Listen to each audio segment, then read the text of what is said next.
Hey, hello. You're stuck in traffic with Wolf Gorlick. A couple-minute riff on IT and IT security.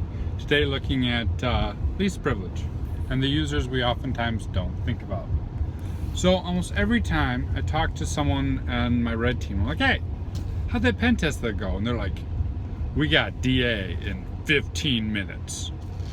Right? It's always a measure of how long it took for them to get domain admin, which is pretty impressive when you think about it, right? You get DA, you get everything. You get domain admin, you're in, and you've got it all.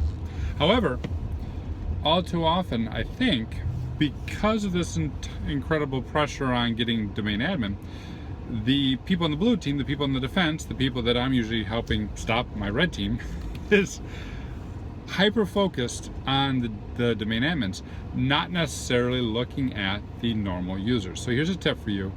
Least privilege is still a privilege. Don't spend all your time on regular users, of course, but you can't ignore the regular users. Now you may say, Wolf, there's a couple things. One, there's UAC, user access controls. So they get prompted if some malco tries to do something malicious.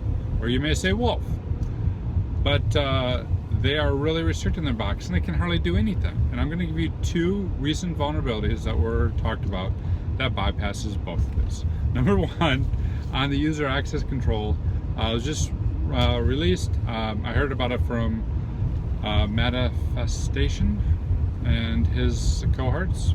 So basically what they do is they went through and looked at Windows 10. Windows 10 has a thing that does disk cleanup. Disk cleanup is ran as elevated privilege. Within scheduled tasks, you can see which things are automatically ran as elevated privilege, which means it runs under user space, but automatically kicks up. So all they do is replace a DLL. That is called when disk cleanup gets called, because Windows will automatically look in the path it's in, right? It looks in that folder before it searches up. So it's just as simple as replacing that DLL, and then bada boom, bada bing, that DLL and that code is run bypassing UAC.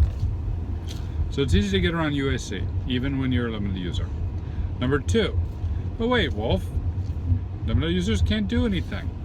Number two, there's a recent printer vulnerability announced where people were allowing to plug in, to scan, to install a printer, and it was installing this printer because the printer driver installs as a system privilege. It was installing this printer, and attackers can get it to basically install any print driver they want, which means installing the malcode as a print driver, which means backdooring Windows. So again, yes, use least privilege. Yes, not let everyone run as domain admin. Yes, lock down their boxes.